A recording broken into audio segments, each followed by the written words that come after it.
Hi hello నమస్తే అండి. మీరు చూస్తున్నారు సిఆర్కే వీడియోస్ 16. ఈరోజు వీడియోలో మనం మదనపల్లి టమాటా మార్కెట్లో ఓవరాల్ దిగుమతి ఎంత దిగింది, అలాగే ఈరోజు ధరలు ఎలా ఉండొచ్చు అనే విషయాలు అయితే తెలుసుకుందామండి. ప్రస్తుతానికి టైం వచ్చేసి దగ్గర 6:30 దాటైతే నడుస్తుంది, 7 గంటల వైపు.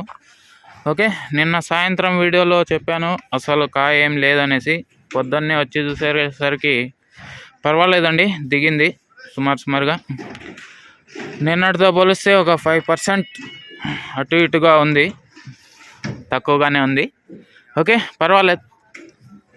నిన్న సాయంత్రం వచ్చి చూస్తే అసలు కాయలేదు, పొద్దున్నే వచ్చి చూసేసరికి పర్లేదు, బాగానే దిగింది. తక్కువే ఉంది నిన్నటి కంటే కూడా. ఓకే, ఇంకా ఈరోజు ధరలు ఎలా ఉండొచ్చు అనే విషయం చూసుకుంటే, నిన్న టాప్ 4.10 4.20 అయితే పడిందండి కేజీఎన్లో. ఇంకా ఇవాళ ఒక 500 టచ్ అయ్యేవాళ్ళని అయితే కోరుకుందాం. ఓకే, ఇంతవరకు ఈ వీడియో చూసినందుకు మీ అందరికీ చాలా థ్యాంక్స్ అండి. ఇంకా లైక్ కొట్టండి, వాళ్ళు లైక్ కొట్టండి. కొత్తగా చూసారు సబ్స్క్రైబ్ చేసుకొని బెల్ బటన్ అయితే ఆన్ చేసి పెట్టుకోండి. ఈ వీడియో తర్వాత ప్రత్యక్ష ప్రసారం ద్వారా ప్రతి మండీలో ఎంతెంత స్టాక్ దిగిందో ఏమి ఎట్లా అనేసి మీకైతే చూపించేస్తాను. ఓకే, ఇంకా నిన్న వీడియోకి మీకు నచ్చిన ఉపాధ్యాయుల పేరు అడిగాను నిన్న సాయంత్రం వీడియోలో. ఎవరైనా ఇంకా కామెంట్ చేయకుండా ఉంటే వెళ్ళి కామెంట్ చేసేయండి ఆ వీడియో కింద. Okay, bye.